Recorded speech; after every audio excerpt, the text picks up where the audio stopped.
جنت تو سبھی مانگتے ہیں، لیکن زندگی میں ملی ہوئی جنت کی کوئی قدر نہیں کرتا۔ میرا رب کہتا ہے نا امید نہ ہونا، معجزے ہمیشہ مشکلوں میں ہی ہوتے ہیں۔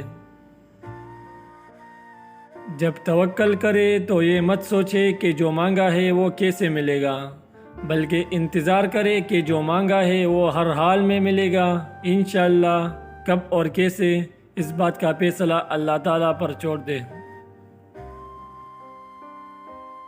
جب آپ کچھ بھی نہ بدل سکیں تو اپنی دعاؤں میں اضافہ کر دیں، کیونکہ اس ذات کے سوا کوئی آپ کو کچھ نہیں دے سکتا۔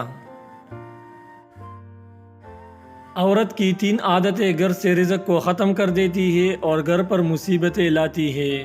پہلی عادت اپنے شوہر کی نافرمانی کرنا، دوسری عادت بے پردگی اور بے حیائی کے ساتھ زندگی گزارنا، تیسری عادت اپنے رشتہ داروں کو حقیر اور اپنے آپ کو اچھا سمجھنا۔